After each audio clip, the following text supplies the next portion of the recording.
सहयोगी सृष्टि और वैभव लगातार वहां पर नजर बनाए हुए हैं और पल पल की सटीक अपडेट जो है वो आप तक पहुंचा रखेंगे। लेकिन अब जो एक खुशखबरी है वो कुछ ही घंटों में आप तक पहुंचने वाली है, यानी उत्तरकाशी में सुरंग में फंसे हुए जो 41 मजदूर हैं वो अब खुली हवा में कुछ ही घंटों में सांस ले पाएंगे। अब तक जो जारी रेस्क्यू ऑपरेशन है उसमें बड़ी सफलता जो है वो कुछ घंटों में मिलती नजर आने वाली है। इसी को लेकर एक रिपोर्ट आपको दिखाते हैं।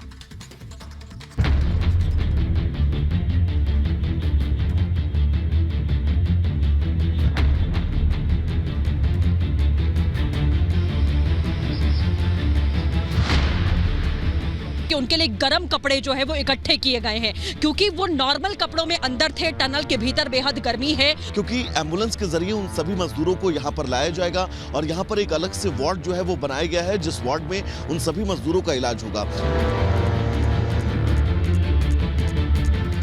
पास आई वो घड़ी, बस चंद कदम दूर हैं 41 भाई।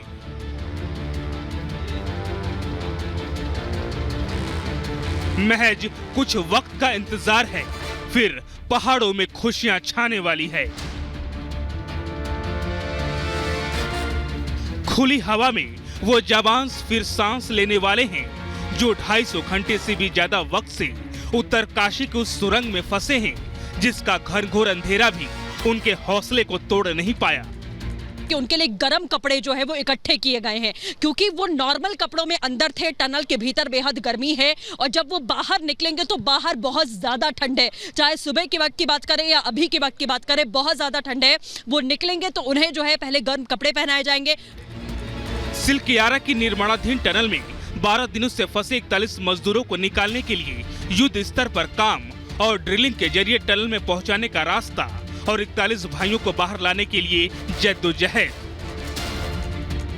ये ऑपरेशन अपने अंजाम तक पहुंचता उससे पहले एक बड़ी चुनौती सामने आई है। एक दरअसल सरिये का जो जालनुमा आकृति है वो अब ड्रिलिंग के बीच आ रही है और इन तमाम अधिकारियों का ये कहना है जो रेस्क्यू टीम में शामिल थे कि तकरीबन 1.5 से 2 घंटे का वक्त लगेगा इन सरियों को काटने में, जिसके बाद इस ऑपरेशन को एक बार फिर से आगे बढ़ाया जाएगा।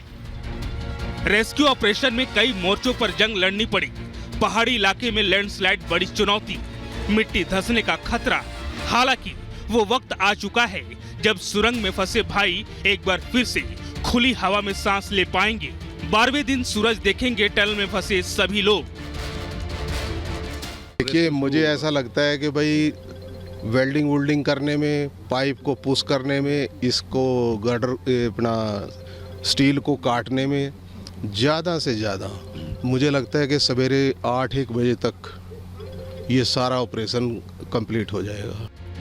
किसी तरह की भी स्वास्थ्य समस्या ना हो, तुरंत इलाज मुहैया कराया जा सके, लिहाजा मौके पर कई एम्बुलेंस तैनात हैं, डॉक्टरों की टीम तैनात है। अस्पताल में भी पूरी तैयारी रखी गई है।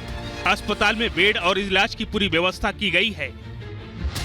जो बड़ी चुनौती है कि उन मजदूरों का रेस्क्यू करना और रेस्क्यू करके उन मजदूरों को बाहर निकालना। दूसरे चरण में इन मजदूरों को सुरक्षित इस अस्पताल तक लेकर आना और यहाँ पर जो प्राथमिक उपचार है उस उपचार को मुहैया करवाना और सबसे बड़ी बात है ठीक समय पर करवाना, क्योंकि एम्बुलेंस के जरिए उन सभी मजदूरों को यहाँ पर लाया जाएगा और यहाँ पर एक अलग से वार्ड जो है वो बनाया गया है, जिस वार्ड में उन सभी मजदूरों का इलाज होगा। क्रिटिकल सिचुएशन अगर किसी की होती है तो उन्हें ऋषिकेश के एम्स में यहाँ से शिफ्ट किया जा सकता है। एनडीआरएफ ने जिस पाइप से मजदूरों को बाहर निकालने का प्लान बनाया है उसको लेकर वो मॉक ड्रिल भी कर चुकी है। आखिरी वक्त में कैसे मजदूरों को बाहर लाना है, कैसे उन्हें स्ट्रेचर के जरिए एम्बुलेंस तक ले जाना है, उसकी तैयारी पहले से कर ली गई है, जिससे ऐन मौके पर किसी तरह की देरी ना हो, कोई परेशानी ना हो। Bureau report, Republic.